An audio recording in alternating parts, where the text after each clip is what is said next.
Okay, beer advent, day 2. We're already derailed. I already have a problem. I already have to air my grievances. I brought Mr. Costanza with his Festivus stick because here's the issue. So, yesterday, got all the nerves out. First blog, first beer advent day.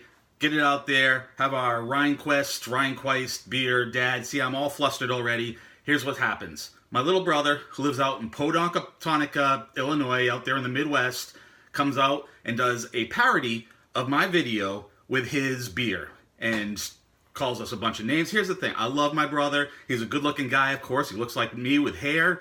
He's a smart guy. He's just not very educated with beer. In his town, in his area, they graduate high school in 4th grade. So, have to give him some slack, but it's time to educate the little boy. So, here's the thing. So, today's review, reluctantly, is going to be on his beer, Pabst Blue Ribbon. So, a couple of things about Pabst Blue Ribbon.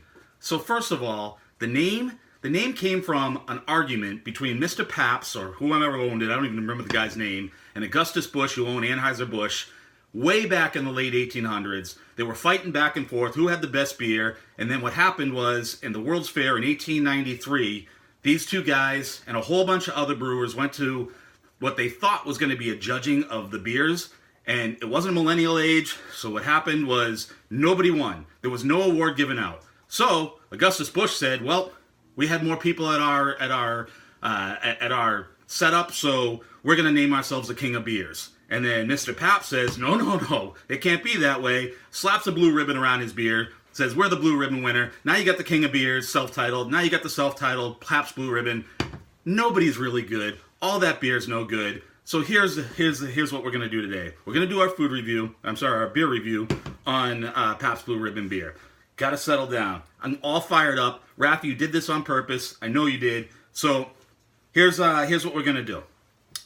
Rafi, I believe you said that it's not a beer unless it comes from Germany and you drink it out of a boot, or it comes from Milwaukee and you drink it out of a silo. So I went and I got this silo for you. 2 things. Number 1, this beer isn't even made in Milwaukee anymore, and it hasn't been for years. It's made in Los Angeles, which is probably why you had your sunglasses on at night last night when you were doing your video, because you're so LA. You're that hipster that now drinks the Pabst Blue Ribbon. It was handed down from rednecks to hipsters. Secondly, my experience when I bought this today, you know how when like you're a teenager or a young man and you go and you buy condoms for the first time and you start to go up to the register at CVS and you're like, "Oh, this is really embarrassing." So you just start throwing all this other stuff in your cart because you hope that you can hide it. So you put some certs and you put a stick of gum and you get some duct tape and all these things that you don't even need just so that you can be less embarrassed about your purchase. That's what I did. I filled my cart today just so that I would have less embarrassment buying this today. Then, of course, I get to the register. The girl that's ringing it up is under 21, so she has to call for somebody else. "Hey, would you please come over and ring up this PBR?" Complete embarrassment. I can never go to my local Shaw's again. So that's 2. The other thing is you were talking about, when you drank this, how this is a real beer. Let me tell you something. I went to beer school. I know my beer. I know that there are 4 ingredients that make beer. You've got water, you've got yeast, you've got barley, and you've got hops. This is made with rice. There's a whole fermentation process. Beers have to age in that fermentation process. It takes a long time to make a great beer. You can make yours in a minute. That's not beer, Raphael. So, let's be fair. Let's do our beer review. Let's taste this like we normally would. So, 4% alcohol by volume. Pretty sure you can get a better buzz from a scoop of rum raisin ice cream. For every beer, you have to have the right glassware. So I've got the right glassware here today. I've got glassware hung all around me. What are we going to choose today? We're going to choose... No, not that one. I've got the perfect glass. Sippy cup. All right. So we got our sippy cup. Let's open our can of Pabst Blue Ribbon beer. Let's get our pour. All right, sniff test.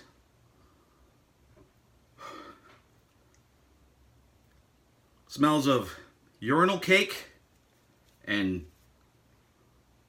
day-old ashtrays. All right, still gonna give it a chance though. That's okay. Rafi told me that you have to drink it out of a can, that you can't drink it anywhere else, which explains a lot about Rafi, because He is known as the fart master of the Midwest.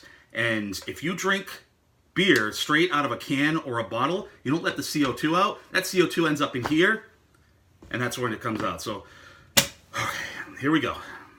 Oh, God. All right.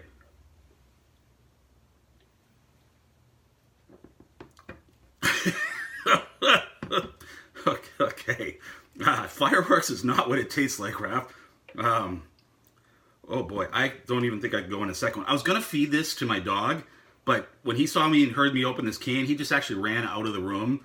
So, PBR, we'll give it its rating. It's going to get a thumbs down rating. It is not good. So, PBR, the reason I'm doing this beer advent for all of you, it's Christmas time. This is a public service. I want to make sure that you guys are all getting the right gifts. I want to make sure that you're pairing the right foods. I love almost all beers. It depends on the occasion. It depends on the temperature. It just depends on what I'm eating it with. This is not beer. It's made with rice. It doesn't take any time to cook. You drink it out of a sippy cup. You don't bring a knife to a gunfight. And you don't bring a Pabst Blue Ribbon to a brew war. Mo ho ho. Merry Christmas.